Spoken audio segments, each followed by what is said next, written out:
Bueno, y como les decía, entonces, la idea para hoy es trabajar con el práctico 6. Un segundo, que tengo que pasar el cable auricular por abajo del otro. Ahí va, se me van a enredar los cables. Y entonces, siguiendo un poco como con el... Como todo curso que está medianamente armado con una coherencia, este curso, si se fijan, hay como una especie de narrativa, por así decirlo, ¿no? Que empezó un poquito descolgada, porque empezó con contenidos que venían del mismo cálculo 2, pero en realidad vienen a cuento, ¿no? Todo lo que era el tema de la función implícita, inversa, multiplicadores de Lagrange, ¿sí? Pero en realidad vienen a cuento porque ya cuando empezamos a trabajar con multiplicadores de Lagrange, un poco la motivación que nos empezó a aparecer fue, todo muy lindo, teníamos, con extremos también.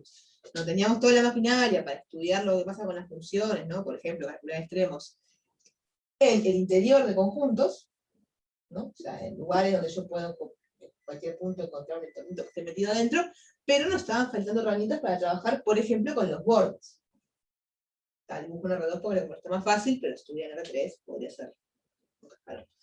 Y otras dimensiones más también. Y bueno, y un poco a cuento de eso, si se quiere, esa es un poco la motivación de este curso, ¿no? Que es como si, bueno, cálculo 1. Cálculo 1 viene un montón de cosas con funciones de una variable, algunos resultados muy interesantes, como el teorema fundamental del cálculo, por ejemplo, que es el que les relaciona las derivadas con las integrales. En cálculo 2, uno podría resumir cálculo 2 como, yo digo cálculo 1 y 2 sería cálculo diferencial en una variable y cálculo diferencial en varias variables. Me sale el nombre viejo. Pero en cálculo en varias variables, como el nombre lo dice, lo que hicieron fue decir, bueno, generalicemos y toda la teoría y la maquinaria que traíamos en cálculo 1 a funciones en más variables. Eso trae un montón de complejidades a la gran cantidad de dimensiones, ¿no? Ya no le voy a entrar en detalle porque ya pasaron por ese curso, pero bueno, como que todo lo relacionado a diferenciabilidad es conceptualmente, me parece a mí, bastante más profundo y bastante más complicado que las derivadas. Pero, digamos, se entiende cuál es la esencia común, el origen común de la cosa. Y ahora a lo que estamos yendo es a llevar la generalización para otro lado, que es decir, bueno, ¿qué pasa cuando? Porque antes era, bueno, estoy en R, estoy en Rn. Y ahora un poco la pregunta es, ok, ¿y qué pasa cuando tengo cosas que no son necesariamente todo Rn? Una primera respuesta fácil es, bueno, si es un abierto de Rn, no pasa nada porque, como muchos de los conceptos que trabajamos son a nivel local, un abierto de Rn es como un pedacito de Rn. Ok. Pero cuando trabajo con conjuntos de Rn que no son abiertos, por ejemplo, curvas o superficies. Ahora estamos trabajando con curvas, pero bueno, podemos trabajar con superficies, ¿no? Si yo tengo una curva en R2, por ejemplo, ¿no? Una curva nuclear. Esto de acá no es un abierto en R2, porque yo me paro en cualquier punto de la curva y tomo un entornito y hay cosas que no están en la curva. Entonces esto no se comporta como R2. En todo caso, podríamos decir que se comporta más bien como R. ¿No? Uno podría pensar, esto a mí en su comportamiento me recuerda más a algo de una variable. Y de esa intuición, digamos, es que sale la idea de curva paramétrica, que es la función de la variable que me construye esto. Entonces ahora lo que vamos a hacer en este práctico, y lo que viene haciendo en el teórico, es como decir, bueno, esto que es como agarrar funciones de una variable y llevarlas a Rn, vamos a trazar curvas en el espacio n-dimensional, pensando que son en algún sentido similares a R. Entonces yo me puedo preguntar, bueno, ¿y qué va a pasar con la maquinaria que traía de cálculo? De cálculo 1, no sé qué, de cálculo en una variable. Porque estoy trabajando con cosas que se parecen a una variable. Por ejemplo, ¿qué pasa con las integrales? ¿No? El práctico se trata de eso, de integrales de línea. Es decir, yo tengo una función definida a lo largo de una curva. Porque si yo tengo de vuelta, para fijar ideas, una curva en R2, la vuelvo para fijar otra curva igual. Una curva en R2, y tengo una función cualquiera definida en R2. Si yo la función la restringo a la curva, bueno, tengo una función que está definida a lo largo de la curva. Y entonces yo me puedo preguntar cosas como, bueno, ¿y obviamente ustedes pueden decir, pero ya vimos en cálculo que la integral de la función En este conjunto me da 0 porque este conjunto tiene medida 0. Ah, ok, pero estamos hablando de otro tipo de integral. Estamos hablando de la integral a lo largo de esta curva. Cuando digo a lo largo de esta curva, lo que estoy diciendo es, pensemos que la función esa que tenía en R2, cuando yo me restringo acá, induce algo más bien parecido a una función de una variable. Cuando digo más bien parecido a una función de una variable, ¿qué es lo que yo quiero decir? Quiero decir, imagínense que acá está mi curva en el dominio. Esto es un poco más teórica, si quiere, pero me parece que está bueno como para recordarnos qué es lo que estamos haciendo y cómo esto se parece o se diferencia de lo que hacíamos antes. Si ustedes tienen una función, llamémosle f, definida de R2 a R, por ejemplo, ¿no? Cuya gráfica sería una superficie de R3, no me dejan nadie. Si ustedes a esa función f la quieren integrar en la curva, ¿sí? En la curva llamémosle C, o sea, bueno, quiero la integral de f respecto a c. La integral en el sentido de cálculo 2, por así decirlo, de cálculo en varias variables, perdón, les daría 0. ¿Por qué? Por lo que decíamos recién de que esto tiene medida 0. Pero claro, esa integral, ¿qué representaba? Representaba el volumen, ¿sí? El volumen bajo la superficie. Si la gráfica de la función es una cosa así, imagínense, una superficie infinita, pero bueno, la volumen. ¿No? Imagínense que si yo miro las imágenes de toda esa curva, voy a hacer un dibujo más o menos verosímil, que me quede una cosa así. ¿No? Entonces como el pedazo de superficie que me resulta de tomar la imagen de esta curva. Claro, si yo pienso en la integral como el volumen bajo la superficie debajo de exactamente esta curva, me va a dar 0 porque no hay volumen, es como una lámina. Pero ¿qué pasa? Lo que vamos a calcular ahora no es eso, lo que vamos a calcular ahora son integrales de línea.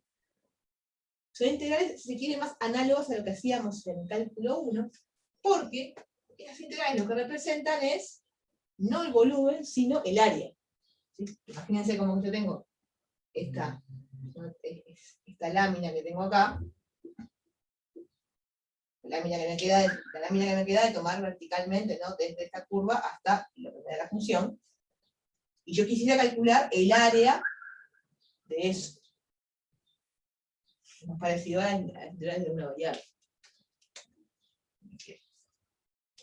Entonces, cuando definimos integrales de línea, lo que estamos definiendo, por ejemplo, acá estoy pensando en una función, como dije recién, ¿no? De R2 en R, lo que llamamos un campo escalar. ¿Sí? En realidad, bueno, R3 en R también podría ser un campo escalar. Vamos a definir en realidad eso, y vamos a definir unas cosas incluso un poquito más generales, pero bueno, esto me pareció interesante decirlo porque nos queda más fácil de dibujar también. ¿Sí? Una de las funciones para las cuales vamos a definir integrales de línea, y hoy tenemos práctico 6, y en particular vamos a hablar de integrales de línea. Entonces, como breve recordatorio, lo que tenemos acá son como dos grandes elementos para trabajar, que son las integrales de línea para campos escalares. ¿Sí? ¿A qué me refiero con campo escalar? Me refiero a una función, básicamente una función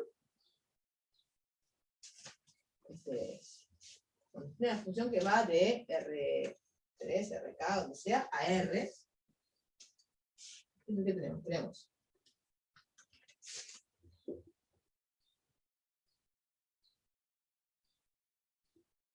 es un breve recordatorio teórico, si quiere.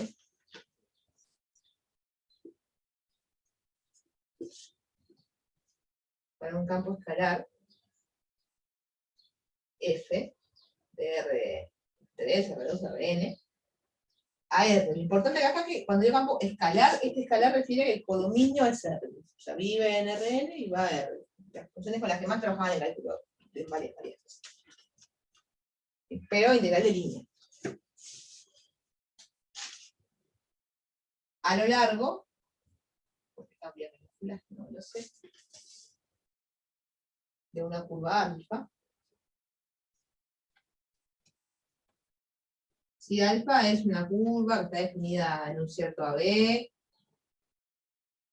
que va a parar a algún lugar de Rn, voy a poner así, En realidad debería decir que es un paquetito de Rn, pero bueno, para hacer las cosas pido que es Rn. C1, C1, continuo, todas las cosas lindas, ¿para qué? Porque recuerden que todo el tiempo estamos derivando alfa, entonces le vamos a exigir cierta suavidad a la función. No me detuve a leer mucho de esto, pero no es tampoco súper importante en el sentido de que si mi función, si mi curva, por ejemplo, hiciera algo así, por ejemplo, se tiene un punto acá que donde no es diferenciable, porque es derivable, tampoco que pase gran cosa, simplemente que a la hora de definir la integral, por ejemplo, tendría que definirla de acá hasta acá y después de acá hasta acá. ¿Sí? O sea, si mi curva en lugar de ser C1 fuese C1 a menos de una cantidad finita de puntos, se arregla. Pero para ser más fácil, y no complicamos mucho con eso, le pedimos que sea C1, es decir, que sea toda suavecita. Y bueno, lo que vamos a definir entonces ahí es la integral de mi función f en mi campo escalar, ¿sí? Con respecto a S, en la curva alfa. Esto lo vamos a definir como la integral entre A y B de f de alfa de t por la norma de alfa prima de t. Cosas importantes a anotar, esto de acá es una integral de una variable. Esto es una función de una variable porque este es un campo escalar, y esto si bien este tiene varias variables, en realidad es una composición, es la composición de una función alfa que está definida en un intervalo real y termina en R. O sea, esto empieza en R y termina en R. Y esto es una norma, así que también, norma de alfa de t, empieza en R y termina en R. O sea, si bien hay un intermediario, hay intermediarios que son funciones de varias variables, al final del día, esto cuando hacemos las cuentas, nos quedan las cosas que dependen solo de t. ¿Sí? Es una función de una variable. Otra cosa interesante a notar es que si la parametrización que tenemos está dada por longitud de arco, esto vale 1, es constante 1, y nos queda simplemente la integral de f en alfa de t, que es bastante natural, porque es lo que yo les decía hoy, es como decir, bueno, yo voy recorriendo mi curva a velocidad constante, ¿no? Y mirando como que cuánta área se va acumulando bajo la curva, es mirarla bien como si fuese una función en una variable. O sea que es como que hace lo que esperamos que haga, con una corrección por la velocidad, ¿no? Porque obviamente si yo la curva la recorro más rápido, bueno, es otra cosa, acumulo más. Y después tenemos la integral de línea para un campo vectorial. Sí, es decir, ahora también le llamamos a veces circulación, se le llama también a veces. Tiene ejercicio que les pide calcular la circulación, está pidiendo calcular la integral de línea de un campo vectorial. Y que ahí a la hora de hacer el dibujito que lo conceptualiza es un poco más difícil porque son campos vectoriales.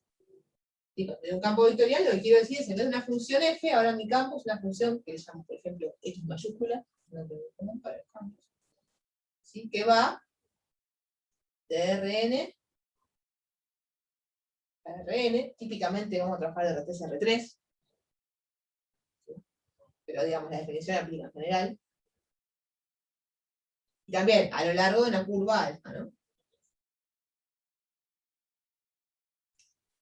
De una curva alfa que va a ir también de AB, pongamos D, a Rn. Lo mismo, ¿no? C1, lo que es según la curva. Y entonces voy a definir la integral general del campo X. ¿Cómo qué? Y bueno, parecido al anterior, pero no igual, porque ahora no puedo multiplicar sino más por la norma de X', porque bueno, X',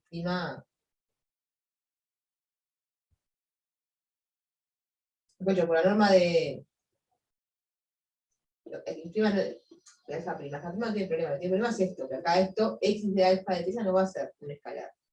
Es decir, cuando yo haga integral de AB de X de alfa de t, hay que tener en cuenta que acá X de alfa de t va a estar en Rn, no como acá que está en R. Así que esto así como está no es un escalar. Pero lo que hago es multiplicarlo por el vector alfa prima de t. ¿Sí? Cuando digo multiplicarlo, acá estoy hablando del producto escalar. O sea que de vuelta esto acá es todo, una vez que hacemos las cuentas, es una cosa de una variable, t. Y esto da un número. Que tiene que ver con cuánto va variando el vector. Un campo vectorial, imagínense que como que tiene la curva, y para cada punto le induce un vectorcito. Y el vectorcito, a medida que ustedes mueven el punto, el vectorcito se va moviendo, de alguna manera. Que puede ser o no con la misma orientación que la curva. Y bueno, y un poco ese movimiento es lo que están viendo con este. Esto fue una especie de breve recordatorio, breve repaso del teórico. Yo sé que el teórico ya lo vieron, o sea que ya lo tienen. Pero bueno, como para ponerse un poco al día, porque además hubo parcial de promedio.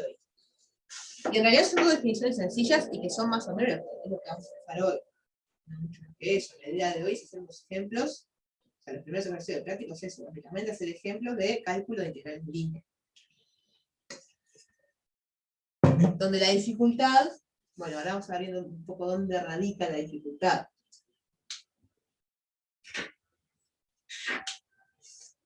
Porque a primera vista uno dice, bueno, pero estos son integrales como un cálculo 1, ¿dónde está la dificultad? Y bueno, la dificultad está en que las cuentas, si no hacemos las cosas bien, cuando digo bien quiero decir incluso demasiado bien. O sea, si no elegimos bien la parametrización nos pueden quedar ya las cuentas. Cuando digo bien me refiero, no solamente hablo de no equivocarme, capaz que elijo una parametrización que es correcta, que está bien, pero que es muy desafortunada. Y ahí, bueno, ahí lamentablemente no hay mucho más que el oficio o la práctica para avivarnos de cuál es la parametrización que nos sirve. A mí me cuesta a veces todavía encontrarlas. Así que si me permiten voy a borrar las definiciones, que además tenían ya el teórico por ahí. Dale, borra tranqui.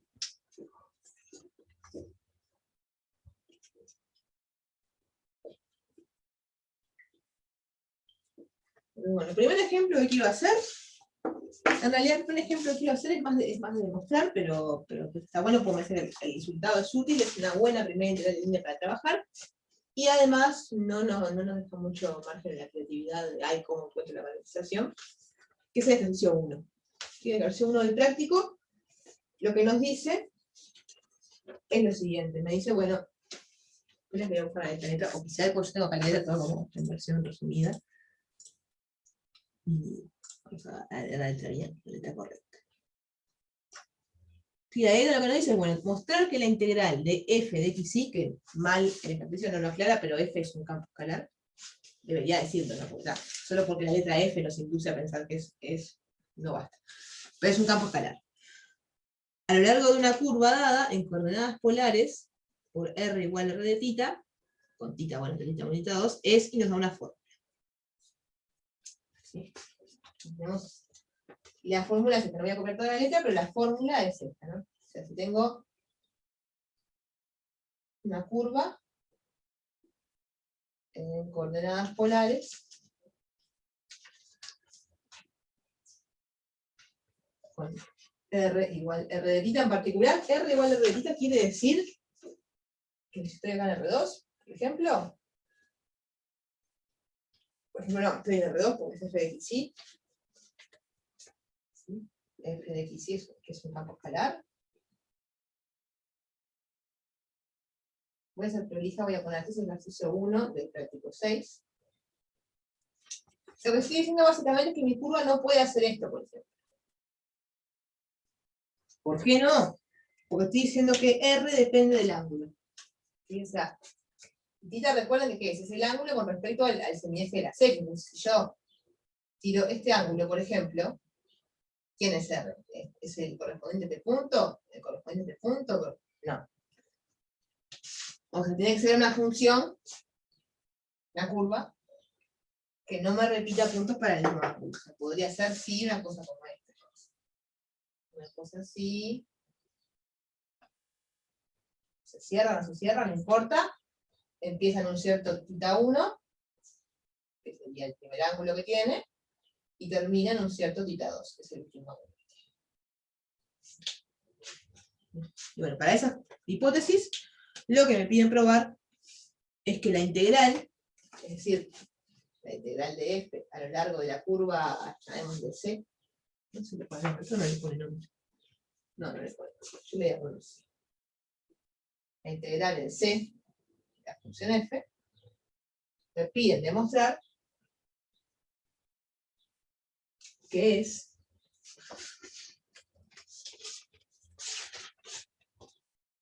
la integral entre θ1 y θ2 de f aplicada a r coseno de θ. Acuérdense que r es r de θ, no lo escribo para que quede más suelto. Es todo función de θ.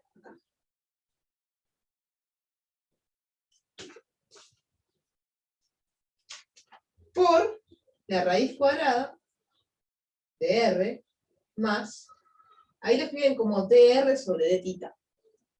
La derivada de r con respecto a θ, porque la r es función de θ. Si me permiten escribirlo más escueto, lo voy a poner así. R' de θ. Eso al cuadrado. Todo eso integrado respecto a θ. El otro R también es al cuadrado. Es verdad, gracias. Gracias, así es. Exacto. ¿Qué tal? Que eso puede llegar a ser útil e interesante en caso de que tengamos una curva que nos quede más fácil de parametrizar en coordenadas polares. Sí, recuerden que cuando en cálculo 2 nos estamos integrando, no es el mismo tipo de integral, pero como para recuerden que en cálculo 2 cuando ustedes integraban algo con coordenadas polares no era igual, tenían que hacer un ajuste, coordenadas polares o cualquier cambio de variable que hiciesen, había que hacer un ajuste que ya con determinantes de la polaridad. Bueno, acá no es eso, pues estamos en otro contexto, pero sí hay que tener un poquito de cuidado. Cuando digo cuidado, lo que digo es simplemente escribir las cosas bien, en particular, recordar la definición que vimos para esto, y decir, bueno, yo para definir apropiadamente la integral de línea, lo que necesito es la función es genérica, así que la tengo, y necesito definir una parametrización para la curva. Entonces, ¿cómo me quedaría la parametrización de la curva? Una posible parametrización. Van a decir, pero no sé, porque la curva no es, también es genérica. Yo, bueno, sí, es genérica, pero me dijeron esto. Me dijeron que R es R de θ. Entonces, ¿qué es lo que yo quiero? Yo quiero definir un alfa, ¿sí? Un alfa que esté definido en cierto intervalo, a elegir, a gusto nuestro, que vaya a parar a R2, y de tal manera que alfa de t me dé, por decirlo de alguna manera, x, y. O sea, me dé las coordenadas x e y del aspecto de la curva. Lo pongo entre comillas esto porque estoy diciendo acá la nada misma. Si quieres pueden pensar x de t y de t. Pero ¿qué pasa? En realidad, yo esto lo tengo dado en coordenadas polares.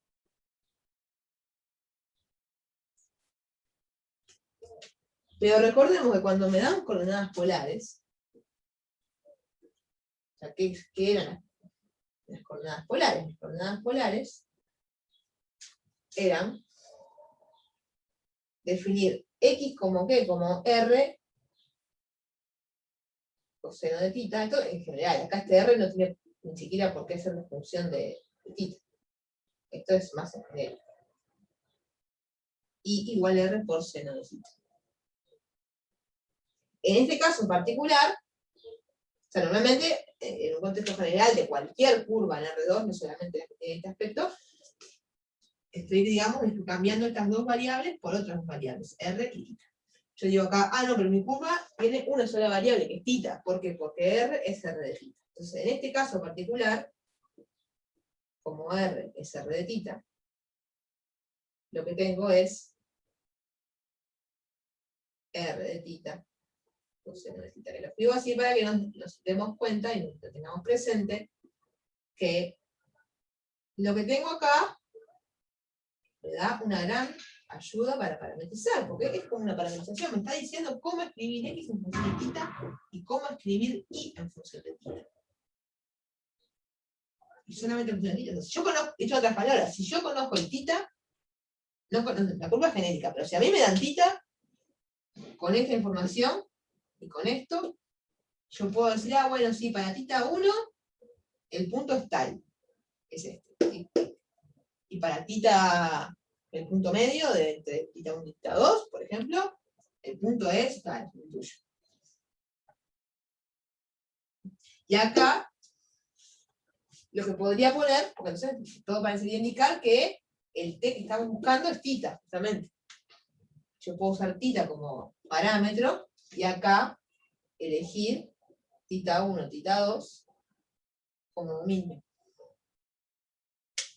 Y entonces, esta chanchada que puse acá, permítanme borrarla, y lo que puedo decir ahora sí con un poco más de propiedad, es decir, bueno, una manera posible de parametrizar la curva es aquello de alfa de t es igual a xy, ahora es alfa de tita es igual a xy, pero cuando digo xy estoy diciendo esto, r de tita coseno de tita, r de tita seno de tita.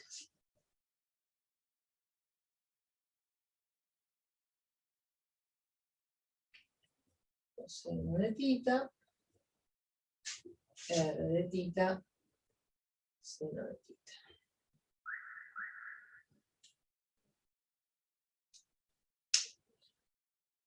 Acá venimos bien. Si hay alguna cosa que no se entendió, párenme. Porque no es difícil, pero estoy apelando como a cosas bastante previas y que podemos venir con distintos grados de olvido.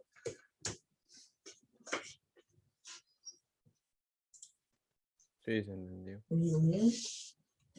Doy un segundo para reflexionar.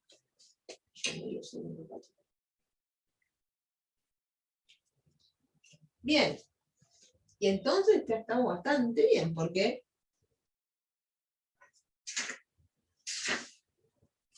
recuerden que por definición, la integral de la curva, la integral del campo F en la curva C, que era integrar F aplicado a alfa de t, de tita, de que sea alfa, o sea, F de esto, que convenientemente se parece mucho a esto, se parece mucho, no, es literalmente eso, multiplicado por la norma de alfa prima. Que bueno, tenemos que calcular cuánto da, pero sospechamos que, o lo que deseamos que pase es que nos dé esto. Así que, salgamos de dudas, calculemos alfa prima, que es el otro ingrediente que nos faltaría, y su norma, que es el otro ingrediente que nos faltaría para terminar de tener todo lo necesario para calcular la integral. Ya con el ojo puesto ahí, ¿no? El ojo puesto de que lo que debería pasar es que nos debería dar.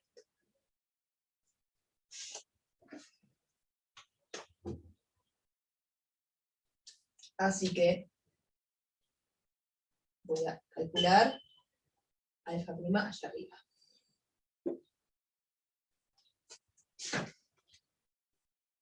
Vamos a borrar la letra, en el práctico. Calculemos alfa prima. Sí, alfa prima de tita, la única variable que tiene es tita. Así que me va a quedar, es derivada del producto que tengo acá. Me va a quedar R' de tita por coseno de tita. Lo derivé este no, y ahora este dejo quieto, derivo este otro, me va a quedar menos seno de tita por R de tita. Y algo parecido en el otro lado. En el otro lado me va a quedar R' por seno más R por coseno.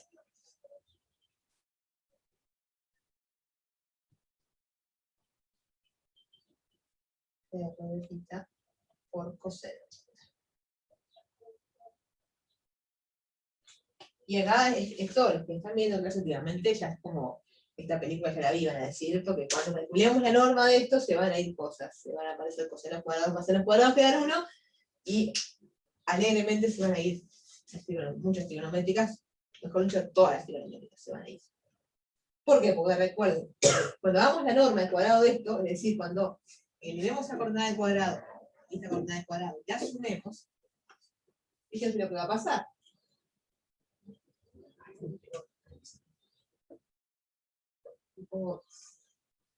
unos pentagramas en el pizarrón a veces, aunque que los veo como una especie de adhesivo, como un chicle, y cómo queda todo el pizarrón pegado. Alfa prima de tita, la norma, nos va a quedar la raíz cuadrada de... me va a entrar, así que lo escribo todo, pero ya no me pasa. El cuadrado de este, más el cuadrado de este, más el doble producto de estos dos, o sea, R' de tita al cuadrado por coseno cuadrado de tita, más R de tita al cuadrado, seno de tita también al cuadrado, menos 2 R' de tita, R de tita, seno de tita, coseno de tita, que para que no quede tan largo todo, lo que les voy a anotar es lo siguiente. No quiero que se quede, nadie se confunda acá, no estoy diciendo que el cuadrado de un binomio sea la suma de estos cuadrados, es la suma de estos cuadrados y el doble producto, pero el doble producto de este se va a ir con el doble producto de este. Porque cuando haga el doble producto acá me va a quedar 2 por R' por R por seno por coseno de tita. Y acá me va a quedar menos 2 por R' por R por coseno de tita por seno de tita. O sea que se va.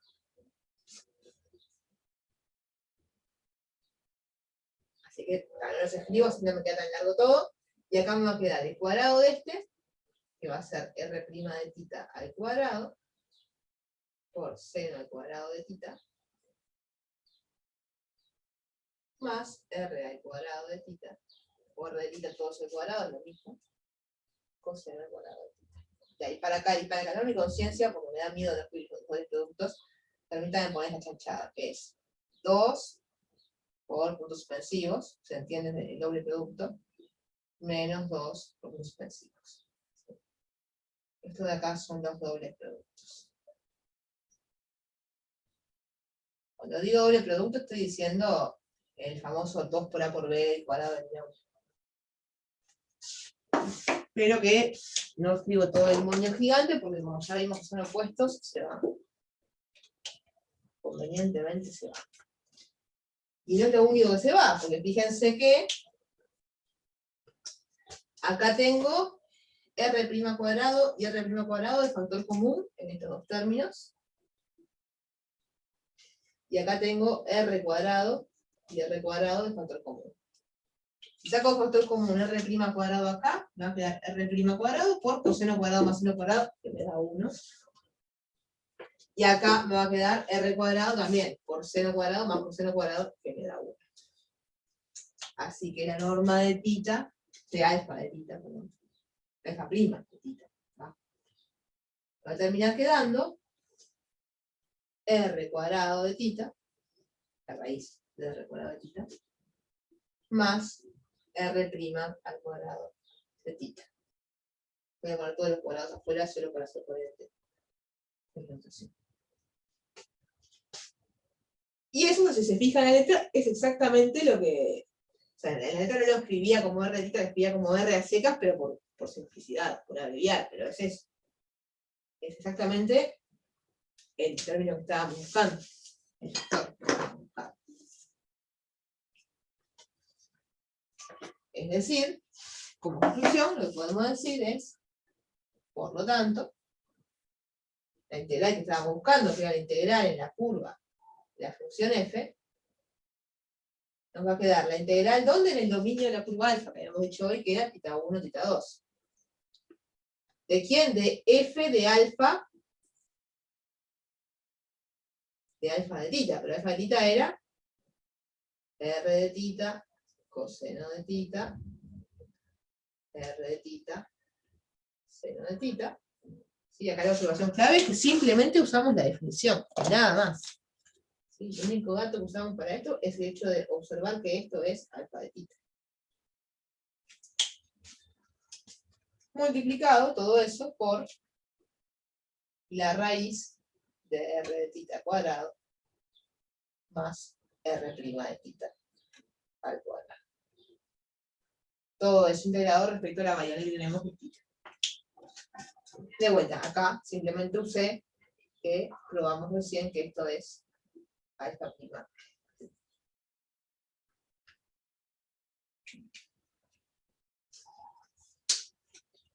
Como ejemplo de bajada a tierra, lo que tiene de malo es que no es muy concreto, es como súper genérico, es una demostración de un resultado. Pero lo que tiene de bueno es que es sencilla. Vieron que el resultado uno lo ve y parece intimidante, pero después en realidad es sencillo porque es solamente usar la definición y calcular las cosas y sustituirlas. Y a cambio nos da, bueno, una estrategia para trabajar en coordenadas polares. Que nunca viene mal.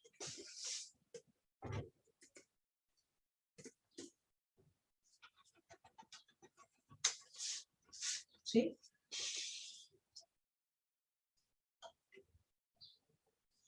Si te preguntas, si no, me paras. Igual ahora mi idea es hacer algo más, un poco más concreto, más con numeritos. Quedó claro, quedó claro. Bien.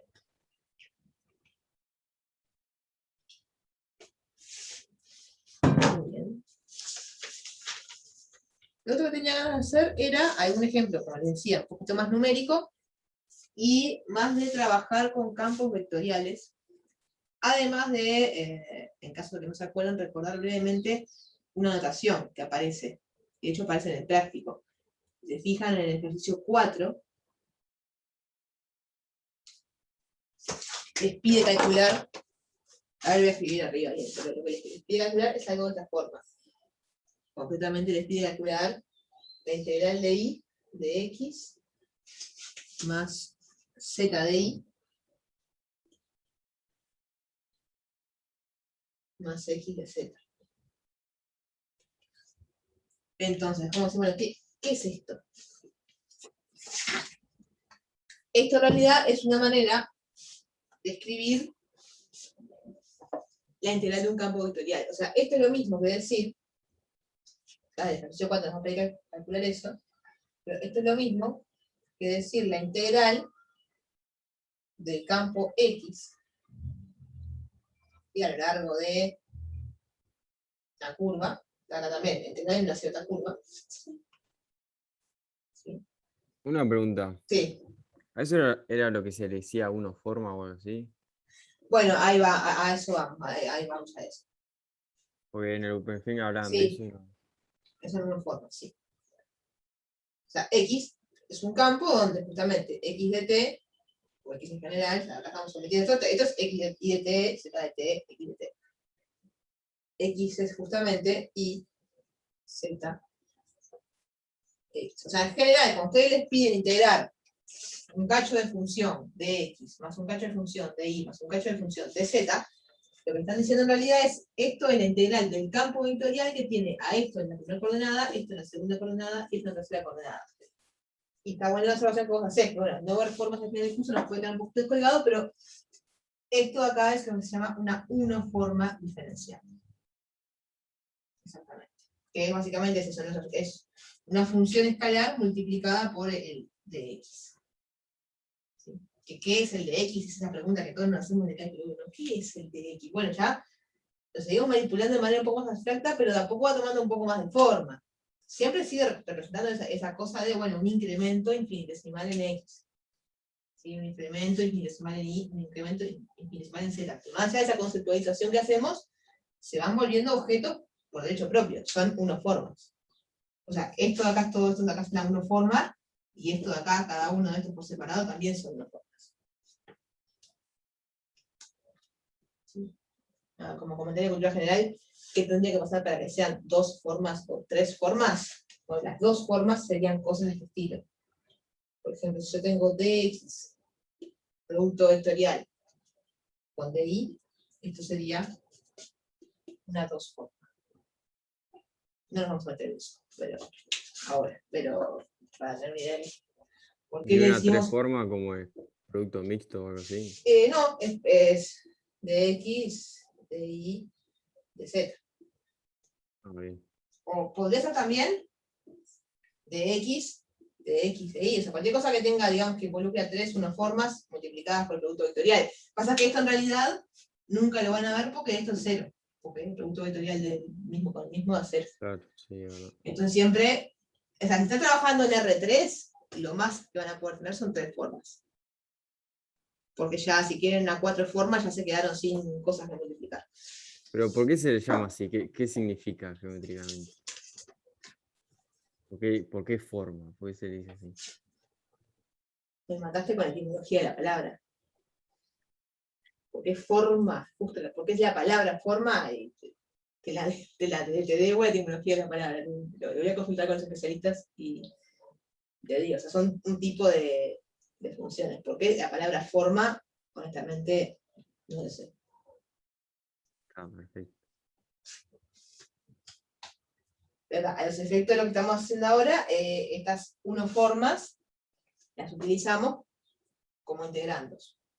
Digamos, nos sirven como integrandos, y en el contexto de las integrales de campos vectoriales, si se quiere, podemos pensar que esto es una especie de alias, ¿no? Para que me digan esto, lo que me están diciendo es, integrate el campo IZX. O sea, el campo que tiene esto, esto y esto en la primera, segunda y tercera coordenada respectivamente.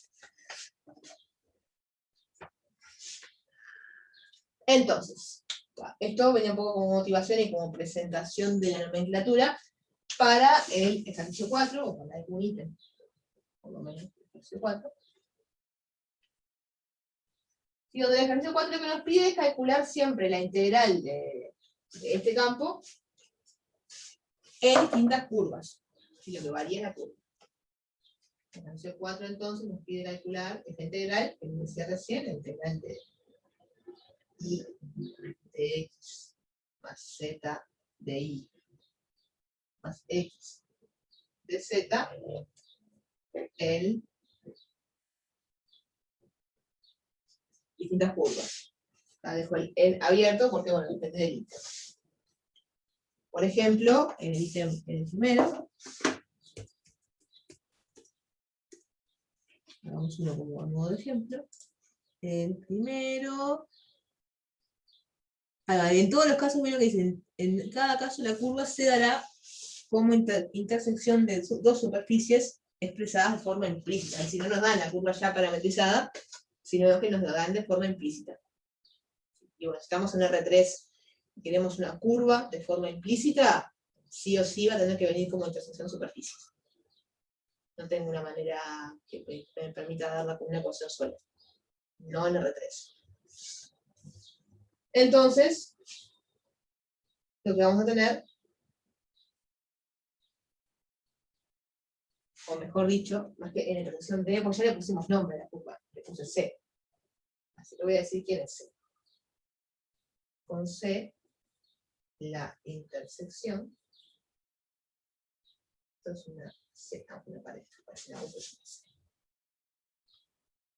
¿y de quién? Bueno, en la parte A, por ejemplo, para que practiquen, para romper el hielo, hagamos uno que nos da lo siguiente. X menos 1 al cuadrado, más Y menos 1 al cuadrado más Z, igual 2. ¿No? ¿Era eso? No voy a contar aquí porque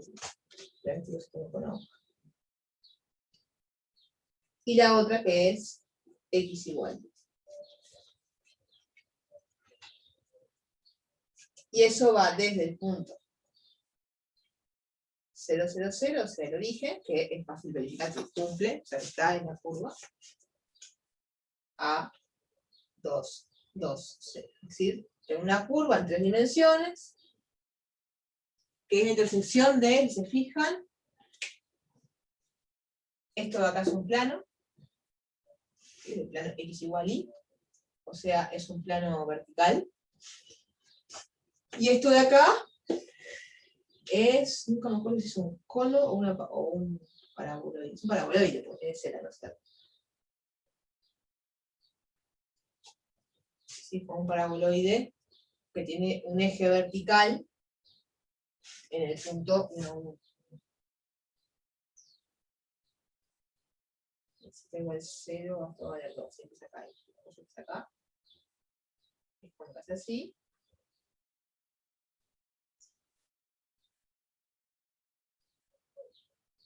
Acá ustedes pueden apreciar por qué usando el curso de tanto, porque mi disponibilidad y buscando en 3D deja mucho que desear. ¿Sí? Esto intenta hacer como un paraboloide, como una copita.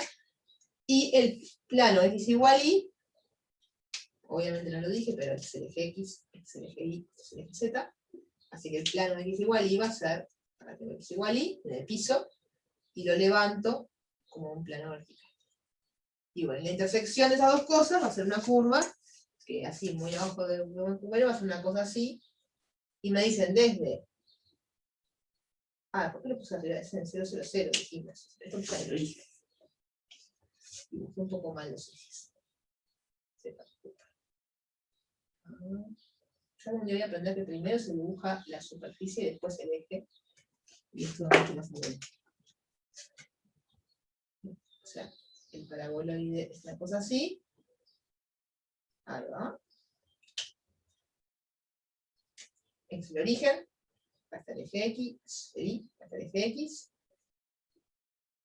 hasta el eje Z, y el plano, que era este de acá, y la curva que va de 0, 0, 0 a 2, 2, 0, es decir, de acá a... acá se lo estoy diciendo mal, perdón, estoy dibujando mal, hay algo que está dibujando mal, claro, estoy dibujando, pasa por el origen, pero el vértice está en el origen, el vértice está en 1, 1. Y en 1, 1 Z vale 2. ¿No? Claro. Sepan disculpar, ya me entendí. Ya me entendí. Pero no lo voy a seguir dibujando porque no queda mal el dibujo, ¿sí? Pero claro, no está ahí el vértice. El vértice está en el punto 1, 1, 0. Del paraboloide. Ya entendí. Y el paraboloide está puesto para abajo, por eso es que no es así en realidad.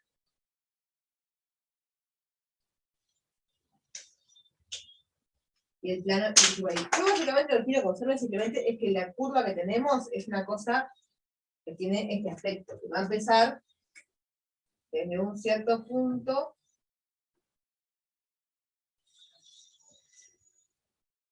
¿no? Y es una cosa así, es un planito así de paraboloide, es una rayita de paraboloide.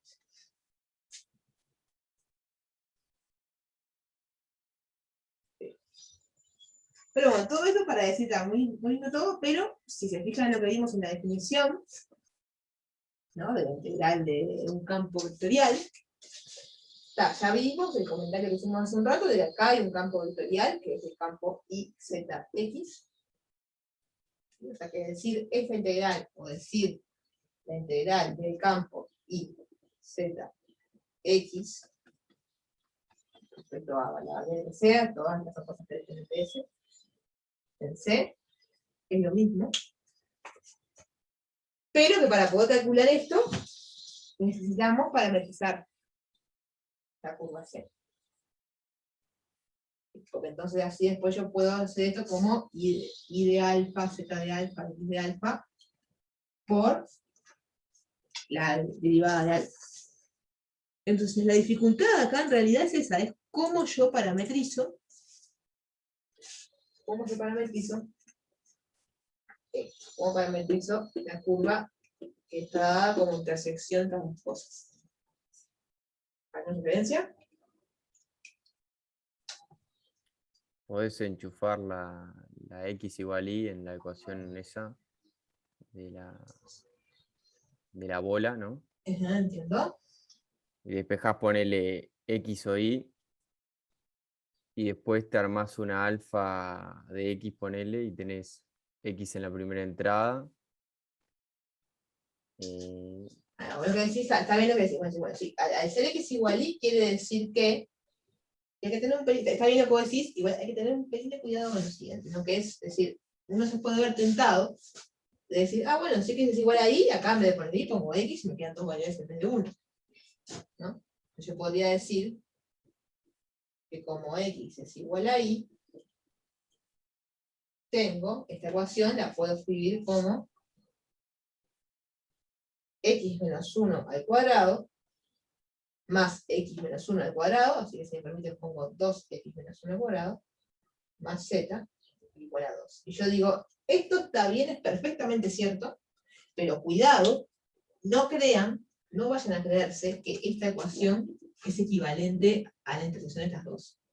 ¿Sí? O sea, esta ecuación no es la ecuación implícita ni de esto ni de toda la curvita que pasa por ahí. Si recuerden que no pueden dar una curva por una sola ecuación implícita en las dos.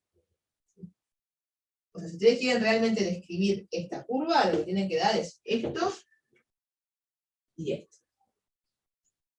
Si solamente dan esto, lo que están diciendo es, se tiene que cumplir esta condición, y la variable y puede ser cualquier cosa. Pero no, ojo, la variable y no puede ser cualquier cosa, la variable y es x. Ahí va, sí. Qué perfecto. Y creo que igual no estabas confundido por ese lado, pero tal, pareció pertinente hacer el comentario. Perfecto. Igual yo digo que vamos bien, que es por acá la cosa, que por acá ganamos algo. Lo que ganamos que es que si yo pudiese despejar todas las variables, o sea, hay tres variables, x y z. Si yo pudiese despejar dos de esas tres variables en función de la tercera, sea cual sea la tercera, de una manera que no sea muy horrenda, eso puede estar bueno, porque entonces la variable que usé como pivot puede jugar como parámetro ese. O T, como quieras llamar. Pero X está libre, como quien dice. Claro, a eso mismo iba. Yo podría acá, por ejemplo, decir, bueno, esto de acá es lo mismo que decir z es igual a 2 menos 2x menos 1. Y es igual a x, y como decías vos, x está libre. X podría jugar ese rol, podría jugar el rol de ser S. O sea, ¿qué quiere decir eso? Quiere decir, yo puedo, con esto, puedo decir, bueno, una posible parametrización, que hay que ver si resulta conveniente para las cuentas o no, pero es una posible parametrización, la más obvia, si se quiere, es decir, pero parece linda porque no hay funciones que sean, pensando que después tenemos que integrar cosas, no hay nada por feo de integrar acá. Acá hay un cuadrado, perdón. Yo puedo decir, bueno, entonces mi curva, ¿qué es? Mi curva es alfa, desde, bueno, tengo que ver de qué intervalo a qué intervalo, eso va a tener mucho que ver con esto, tal que alfa de S, no les quiero poner S porque no es por, no sé si por longitud, sería poner T. Alfa de T es igual a, y T, pensemos que es X, es decir, lo que hace es demanda la primera coordenada, el propio T. La segunda coordenada es Y, pero Y es igual a X, o sea que Y es igual a T. Las dos primeras coordenadas son iguales. Esto es bastante parecido a lo que hacían con Galton, buscaban las bases. Y Z es 2 menos 2 por X menos 1 al cuadrado, o sea, es 2 menos 2 por T menos 1 al cuadrado. Es decir, dado un punto T, un valor T cualquiera, si ustedes toman un punto que tenga esta forma, estas coordenadas así, ese punto va a estar en la intersección de estas dos superficies. Va a estar en la curva grande, digamos, en la curva global. Además de eso hay que tomar un cachito, un segmentito de la curva, porque me dieron dos puntos, ¿no? Pero bueno, es fácil darse cuenta quién es el principio y quién es el final. Porque si ahí me dicen desde 0, 0, 0, entonces el primer T que voy a considerar, ¿cuál es? 0. 0. No, me queda 0, 0, 0. Y el segundo T que voy a considerar me tiene que inducir este punto. El 2, 2, 0. Es 2. Si pongo 2, T igual 2, tengo 2, 2, 0.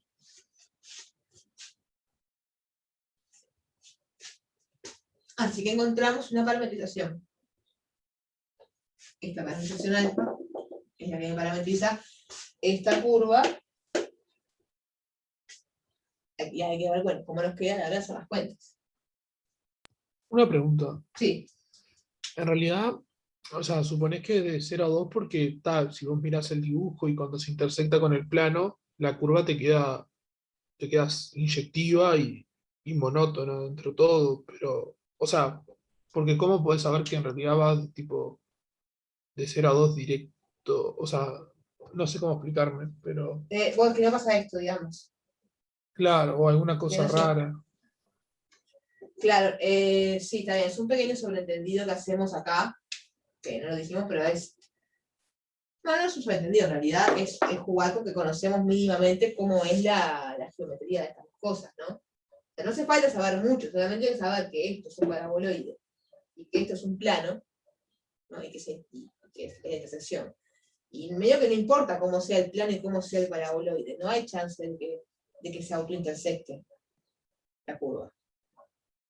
No, por ejemplo, lo que no nos puede pasar en este caso, o sea, no es que no nos pueda pasar, pero nos complicaría un poco el paradigma es si la curva tuviese intersecciones consigo misma. En general no nos gustan las curvas con autointersecciones. Pero en este caso en particular, o sea, igual, digo, si tuviera que calcular la integral de línea, lo hago, ¿no? Sí, la calculo. Pero acá lo sabemos sencillamente por la geometría de las cosas, ¿no? Porque es un paraboloide, es un plano, y cualquier pedacito de curva que puede salir de la intersección de un paraboloide con un plano no se va a cortar consigo mismo. Podrá ser una parábola, podrá ser una circunferencia, eso va a depender mucho de cómo sea el corte, pero nunca se va a intersectar.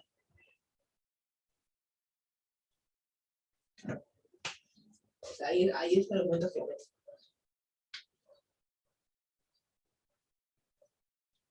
Ahí va la pregunta. ¿Sí?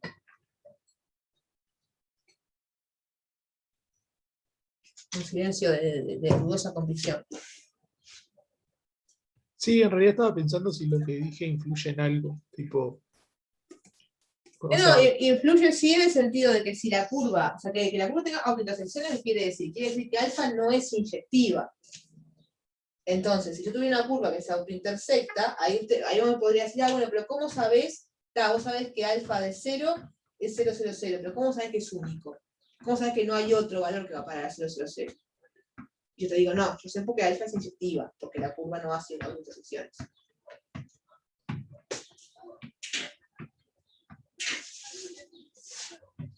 Eso es lo único en lo que nos podría llegar a dañar, digamos. O sea, el hecho de saber que la curva no se intersecta, lo que me garantiza es decir la transición contra un t que va a parar al punto que estoy buscando, es ese, no hay otro.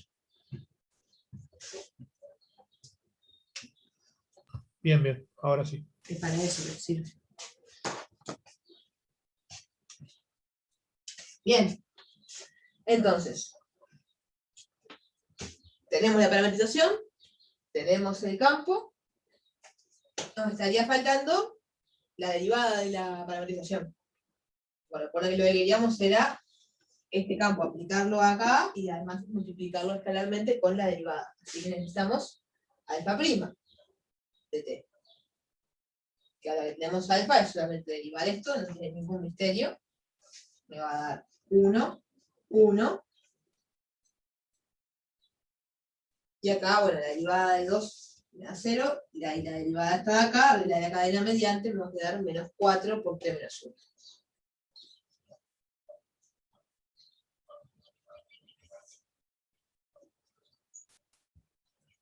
¿Sí? Y ya con eso estamos en condición de calcular la integral, porque entonces ahora lo único que tengo que hacer es calcular la integral desde 0 hasta 2. ¿De quién? De el campo este aplicado a alfa de t, esto es lo mismo que decir, o sea, y de alfa de t, que es justamente es quedarme con la coordenada en y. O sea, es quedarme con t. Después, el campo z lo que hace es, dado un vector, me devuelve z. O sea, me devuelve esta coordenada. O sea, esto es un campo que lo que hace simplemente es desordenarme las variables.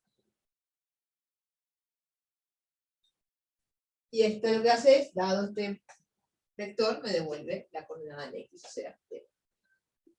Y a esto lo voy a multiplicar escalarmente por este vector de acá.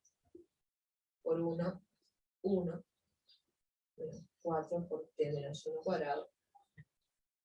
No, cuadrado no. T menos 1 secas. Oh. Estoy relacionado muy fuerte eso.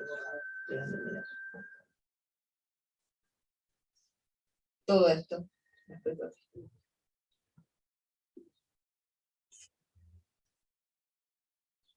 Y tal, ahora simplemente hacer la cuenta, ¿no? Esto me va a quedar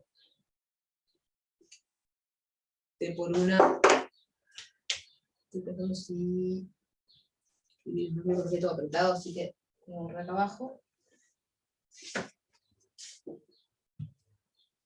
Vamos a escribir acá, como paso intermedio, ¿cuánto da este producto escalar? Me va a quedar t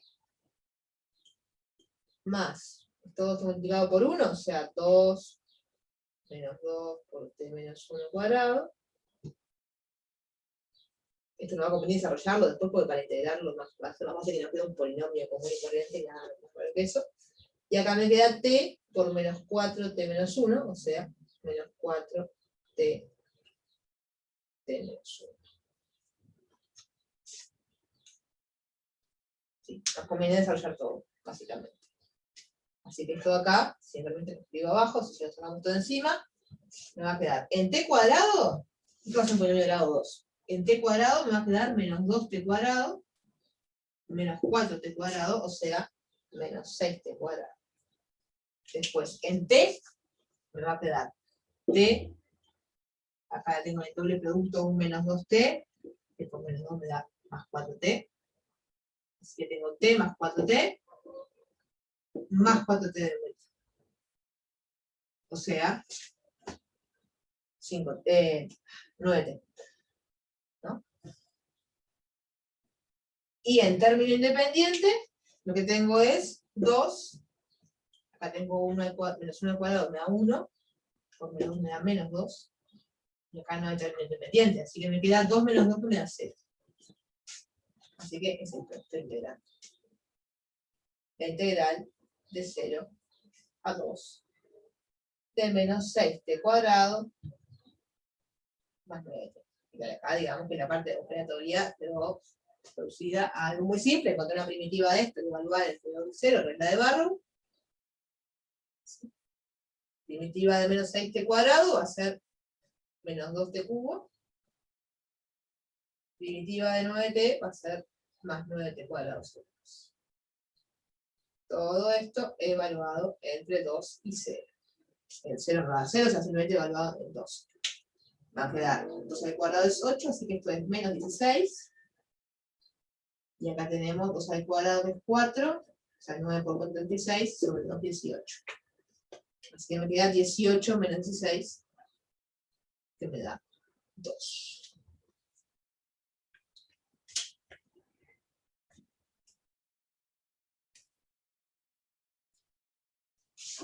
Pequeña moraleja de esto, a mi criterio, porque la pequeña moraleja que tenemos es, las cuentas de la integral no fueron difíciles. ¿Por qué? Entre comillas, porque tuvimos suerte. Cuando digo tuvimos suerte, ¿qué quiero decir? Quiero decir, la parametrización nos ayudó.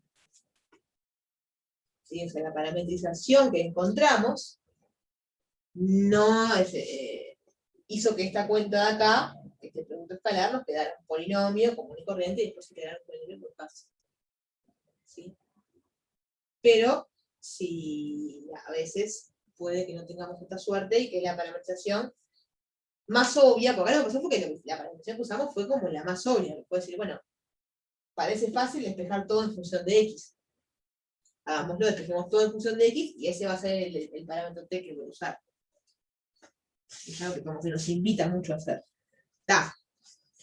Pero, advertencia, no siempre la parametrización más directa en ese sentido nos da las cosas más lindas, sobre todo cuando, así solo como para jugar imaginarnos algo. Igual en el 4B ya nos da un problemita. Pero para jugar imaginarnos algo, imagínense que acá, en lugar de z, hubiera tenido z cuadrado. O sea, que en lugar de intersectar un paraboloide con un plano, hubiera intersectado una esfera con un plano.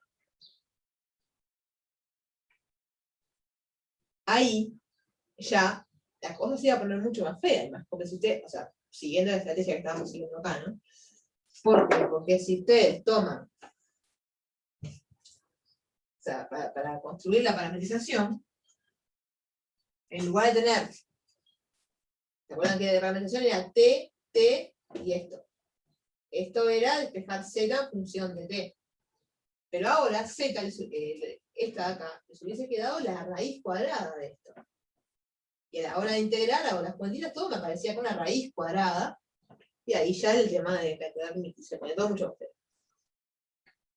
Entonces, algo tan simple como poner un cuadrado ahí hacía que la estrategia que acabamos de usar ya se pone bastante más hostil.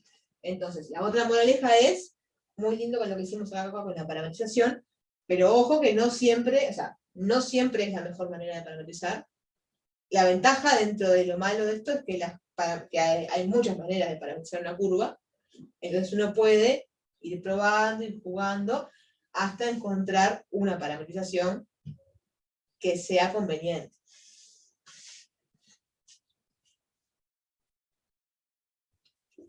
Como para aterrizar un poco esto que estoy diciendo,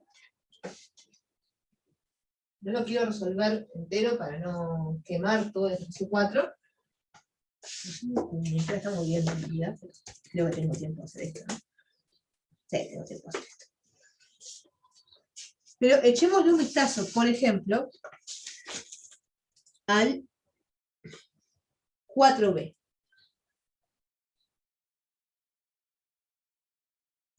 ¿Sí? El mismo ejercicio, pero la parte B. Ahí, si se fijan bien, ya la curva pasa un poco lo que les decía recién.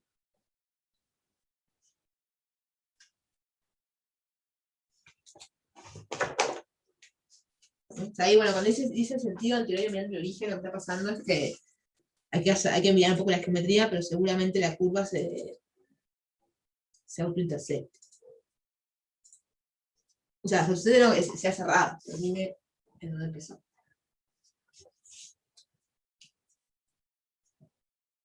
¿Sí? Por lo que tenemos, esto tiene toda la pinta de ser una esfera contra un plano.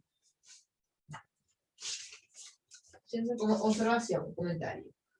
Si no vamos a hacer las cuentas, pero simplemente observar que acá tenemos un caso en el cual tomar la parametrización más obvia, por así decirlo, o sea, la estrategia esa de despejo una variable en función de las otras, nos puede llevar a una vida de sufrimiento. Para dar un poco de drama a todo esto. Entonces, ¿qué tenemos? Tenemos en el 4b la curva que es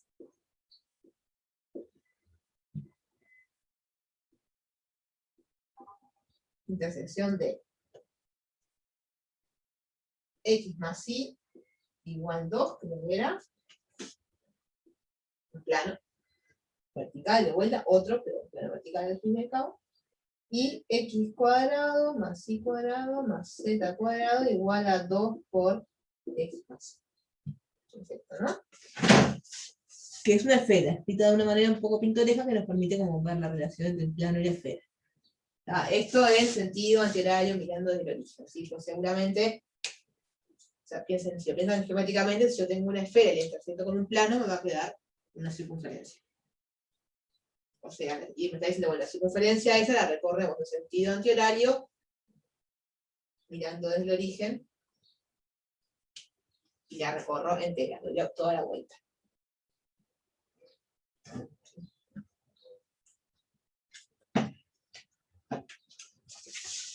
Mirando desde el origen. Realmente, se dicen mirando como referencia desde donde miro para hablar del sentido antihorario, pero no es literalmente desde el origen no está en la teoría. Porque la circunferencia, la esfera está aquí.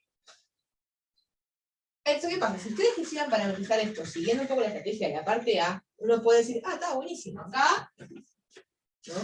Esto es como la manera que no es que esté mal, pero que no nos lleva por el camino de la felicidad. No nos va a llevar por el camino de la felicidad. Sería como la forma fea de hacerlo, ¿está? Voy a poner así. Forma fea. Que es la forma fea de hacerlo. Que es la misma de antes, pero en este caso no nos queda bien. Que digo, bueno, acá puedo despejar y en función de x, eso digamos que no fuese mayor problema, porque me va a quedar y igual a 2 menos x. Ahí encontré y en función de x. Y acá digo, bueno, entonces ahora yo puedo cambiar y por eso. Y acá esto es literalmente 2. ¿No? Si aprovecho la información. Entonces me queda esto. Me quedaría x cuadrado más 2 menos x al cuadrado, que está por las cuentitas y ver qué onda, más z cuadrado es igual a 4. Y esto además lo puedo reescribir si quieren como, bueno, x cuadrado más x cuadrado, o sea, 2x cuadrado, el doble producto me queda menos 4x, después me queda un más 4, y con este 4 es el 0, más z cuadrado igual 0. Y como una manera alternativa de escribir esto. Y ahí puedo decir, bueno, ahora tengo z y x, despejo z en función de x, el problema es ese cuadrado que tiene la z ahí, que nos viene a molestar. Porque entonces ahora me queda, se puede decir, bueno, una parametrización posible, es decir, y igual a 2 menos x, z cuadrado, mucho z, ya de una, va a ser igual, ya acá tenemos un problema, tengo que parametrizar de a pedazos, más o menos la raíz de 4x cuadrado menos 8x cuadrado, porque acá voy a decir 4x menos 8x cuadrado. Este más o menos, ¿qué quiere decir? Quiere decir, recuerden que están parametrizando una circunferencia. Lo que está pasando es que como que yo tengo dos parametrizaciones en realidad. Una para media circunferencia y otra para la otra media circunferencia. Si tuviéramos en R2, que no es el caso, pero para el dibujo, es la clásica, ¿no? Si ustedes tienen la circunferencia unitaria, y no lo pueden definir como una función y de x. Necesitan dos funciones, una para la parte de arriba y otra para la parte de abajo. Bueno, un poco lo que nos estaría pasando acá. Eso es un poquito molesto, pero no es tan molesto. Verdaderamente molesto. Tengo esta raíz cuadrada acá, que, yo qué sé, capaz que cuando damos el producto escalar, justo aparece esta derivada, y justo nos quedan cosas lindas, es una posibilidad. Podemos probar a hacerlo. Honestamente no probé, vi la raíz cuadrada y dije, no, capaz que hay que parametrizar de otra manera. Pero, no sé, a mí esta de la raíz cuadrada me hace la cosita. Entonces la parametrización me quedaría alfa de t igual, o sea, t sería x de vuelta, ¿no? Entonces me quedaría t, 2 menos t, y la raíz cuadrada de 4x menos 2x cuadrado. Sería como una de las dos parametrizaciones, alfa 1, si quieren. Después tendría una alfa 2 con el menos. Y habría que integrar a lo largo de esas dos curvas. Claro, fíjense nomás que después, aparte de eso, necesito calcular la derivada, alfa prima. Tengo que derivar esto, me va a aparecer una raíz abajo. O sea, capaz que después, justo cuando haga el producto escalar, todo se acomoda convenientemente y se va a la raíz y queda todo divino. Pero yo empiezo a ver esto y empiezo a temer. Sí, empiezo a temer por la realizabilidad de esas fuentes.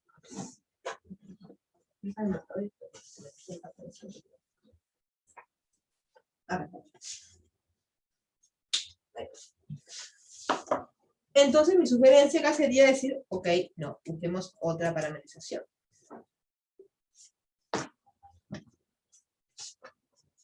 ¿Habrá otras parametrizaciones? ¿Habrá otras parametrizaciones posibles?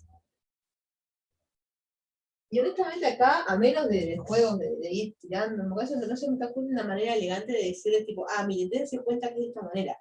Lo que sí, la cosa como así muy a nivel global que me animo a decir como, bueno, me parece que puede llegar a ser conveniente es, ya que tenemos cosas del estilo x cuadrado más y cuadrado, ¿no? O y cuadrado más y cuadrado, o sea, sumas de cuadrados de las variables cartesianas, eso a mí me invita a pensar en trigonométricas. O sea, en pensar en cosas del estilo, no digo que sea esta parametrización porque no es la que nos sirve, pero, por ejemplo, ¿qué pasaría si yo en vez de pensar que, pues acá lo que hicimos en el leitmotiv de esta parametrización, digamos, fue pensar x igual t. Elijo t para que sea igual a x, y que las otras variables se acomoden como puedan en función de t. Y bueno, no, capaz que t no tiene por qué ser literalmente ninguna de las tres variables. Estas variables terceras son funciones de t, no están obligadas a ser literalmente t. Entonces, ¿qué pasa si, por ejemplo, yo pienso en algo del estilo de, bueno, no, mejor intento que algo del estilo que x sea coseno de t, ¿no? Que y sea seno de t, alguna cosa de ese estilo para que, o sea, elegido convenientemente para qué. Para que, por ejemplo, se anulen cosas con los cuadrados. Para que esta expresión de acá no me quede tan fea. ¿Sí? Y entonces pensemos en lo siguiente, ¿no? Miremos esta esfera. La esfera, si yo en vez de verla así, la voy a despejar. Así que otra observación es que la esfera también la puedo ver como, sé que esto es cómodo porque acá aparece el x más y, pero voy a despejar y voy a tratar de que se vea claramente dónde está el centro de la esfera, el radio y todo eso. ¿Sí? Así que voy a despejar el 2x, el 2y, y voy a completar cuadrados. Tengo x menos 2x, así que si lo completo con un más 1, puedo decir, bueno, x cuadrado menos 2x más 1, este más 1 lo saqué de la galera, así que lo tengo que pagar. Después tengo y cuadrado menos 2y, para completar cuadrados le voy a sumar 1, así me queda, porque yo lo que acá quiero es que me quede x menos 1 al cuadrado y menos 1 al cuadrado, más z cuadrado, esto lo dejo como estaba porque no hay nada con z, y bueno, y de este lado, yo había despejado todo, pero acá sumé dos unos, así que acá también lo tengo que sumar. ¿Sí? Eso fue completar cuadrados. Así, si toman un minuto para hacer la cuenta, van a ver que esto de acá que escribí y esto de acá es lo mismo. Con la ventaja de que acá lo que tengo es, mirad, x menos 1 al cuadrado. Y lo que tengo acá va a ser y menos 1 al cuadrado. Y acá tengo z al cuadrado es igual a 2.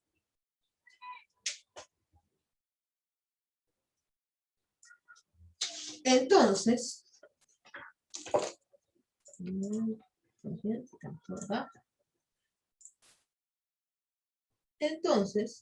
lo que me da para pensar esto a mí,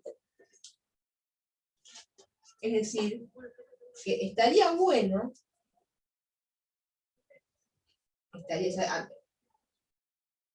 una protomotivación, pero esta escritura a mí lo que me da para pensar es decir, que estaría bueno que alguna de estas cosas pudiese ser, por ejemplo, x, ya estamos con x, pudiese ser una trigonométrica al cuadrado. Y a ver si ahí tenemos un poco más de tiempo y nos van cosas.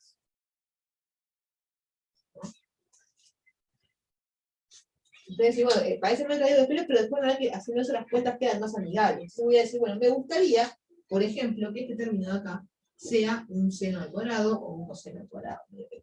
Es lo mismo. O sea, no es lo mismo, pero digamos, funciona igual. ¿Sí? Entonces digo, bueno, eso de ahí me motiva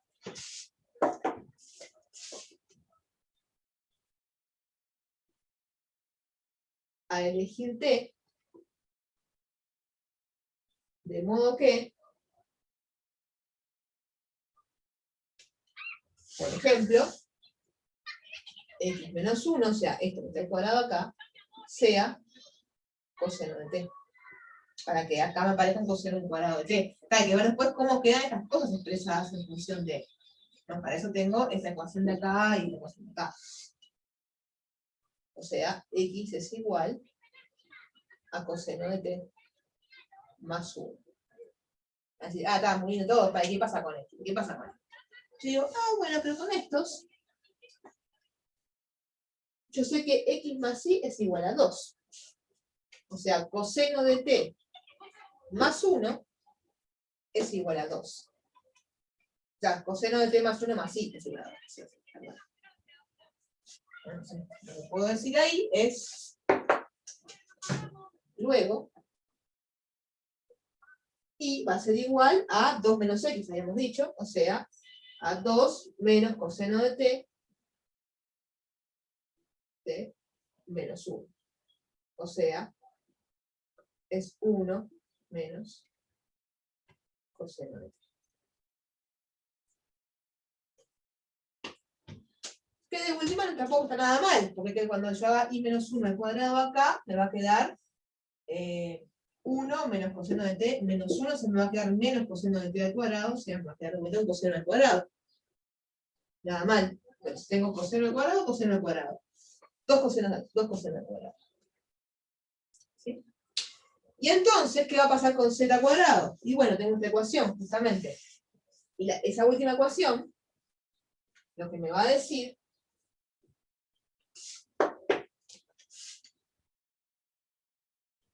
es que tengo x menos 1 al cuadrado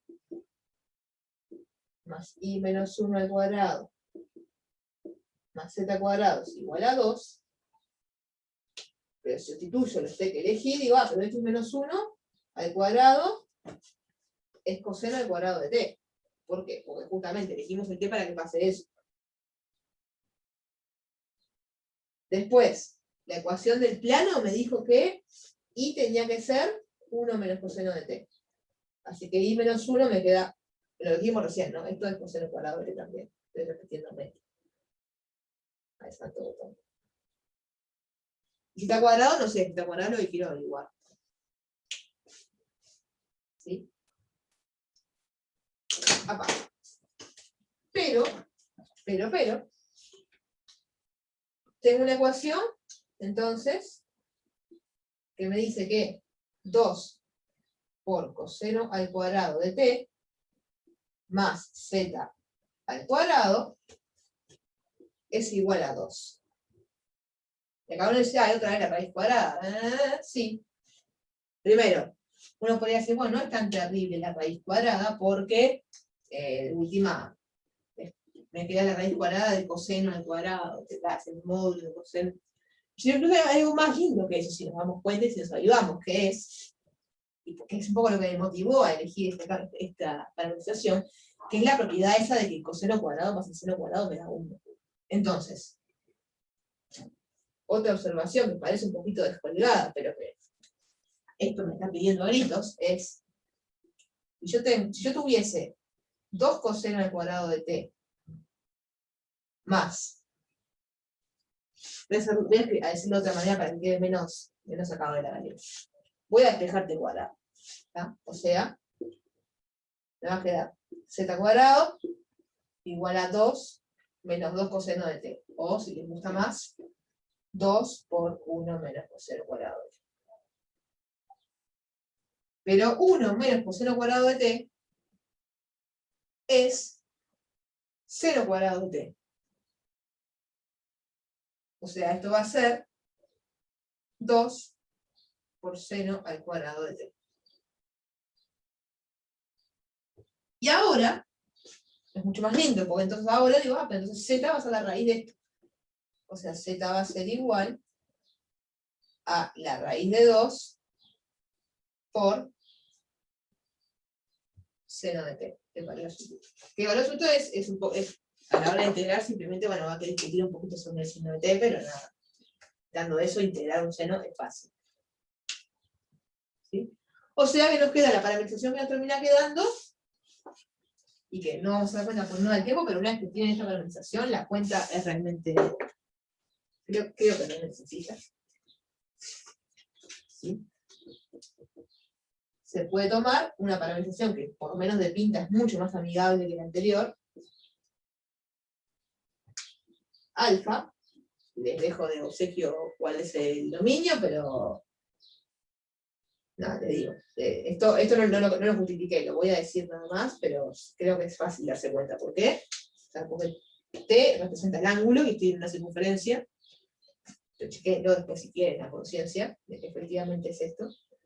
El dominio, ¿sí? En R3, de tal manera que alfa de t me da lo que habíamos dicho hoy, ¿no? O sea, coseno de t más 1, 1 menos coseno de t, estos son conjugados, no sé si nos sirve de mucho saberlo, pero son conjugados, y raíz de 2 por el módulo del seno de t.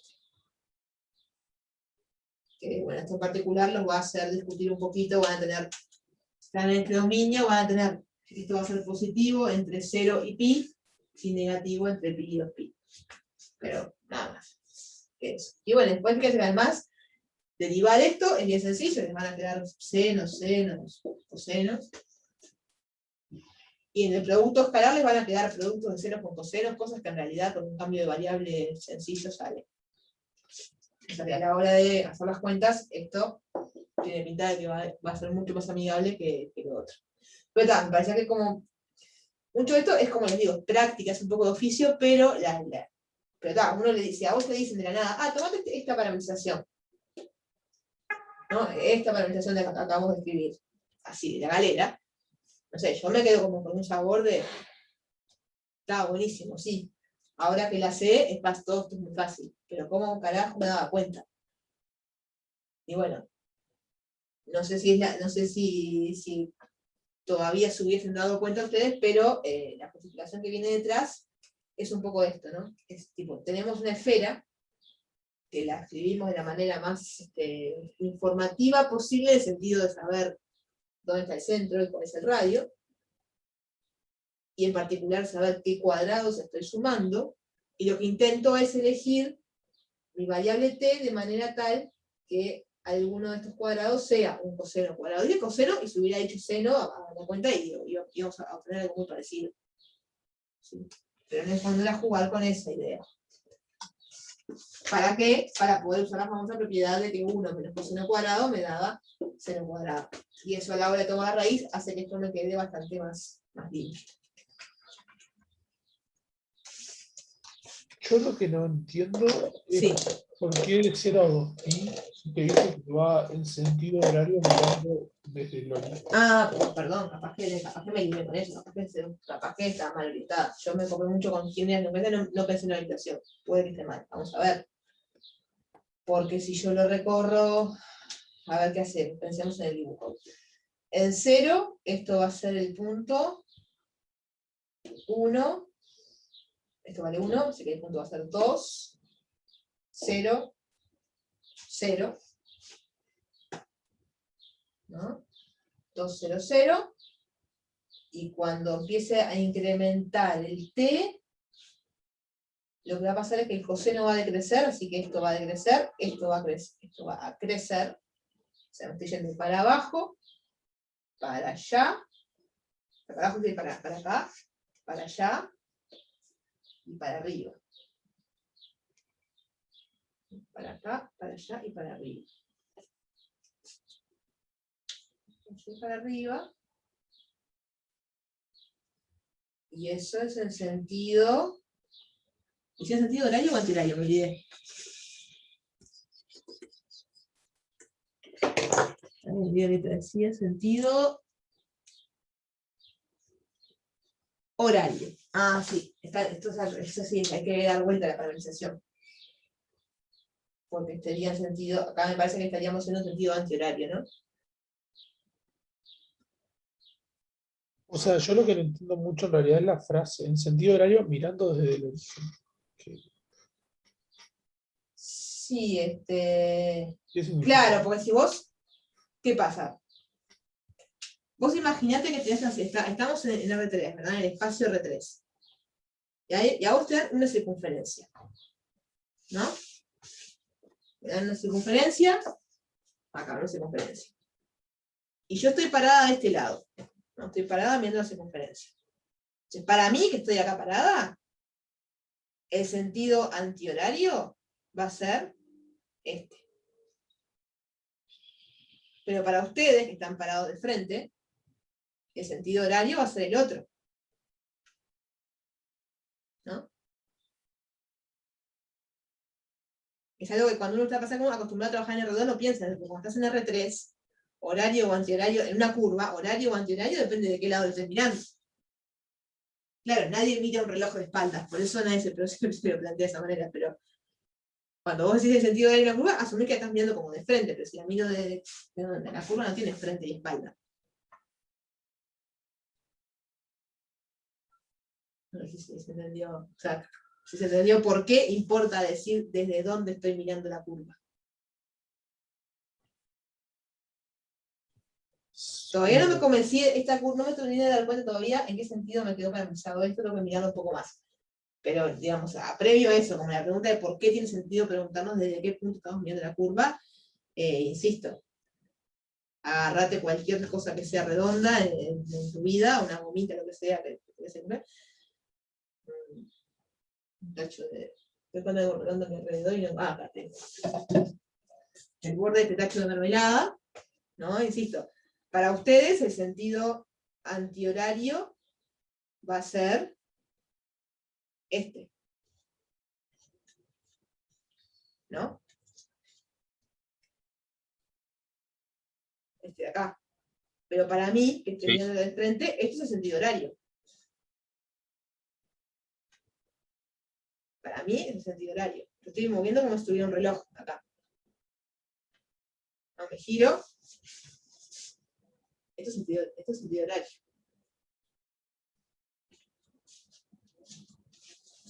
Entonces importa de qué lado estoy mirando.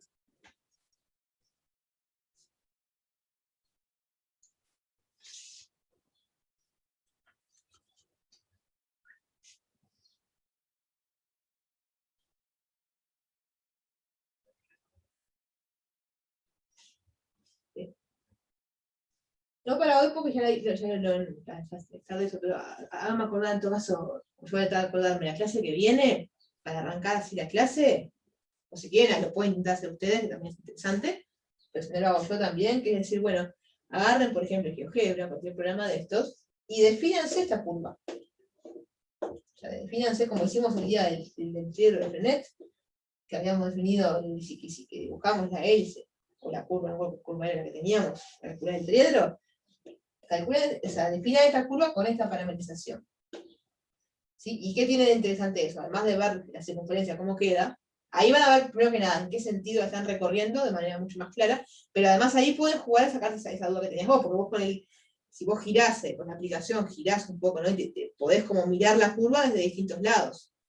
Entonces prueben a mirarla como si estuvieran desde el origen, prueben a mirarla desde otro lugar, y van a ver que puede llegar a cambiar el sentido de la orientación, según de donde la miren.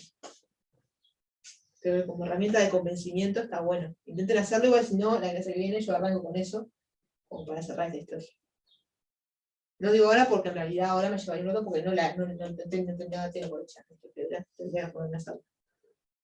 Sí, son 10 minutos, pero ¿verdad?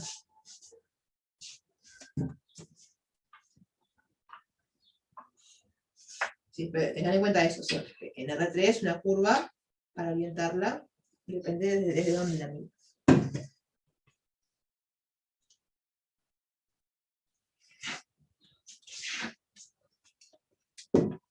Es perro, el tema de la orientación es molesto.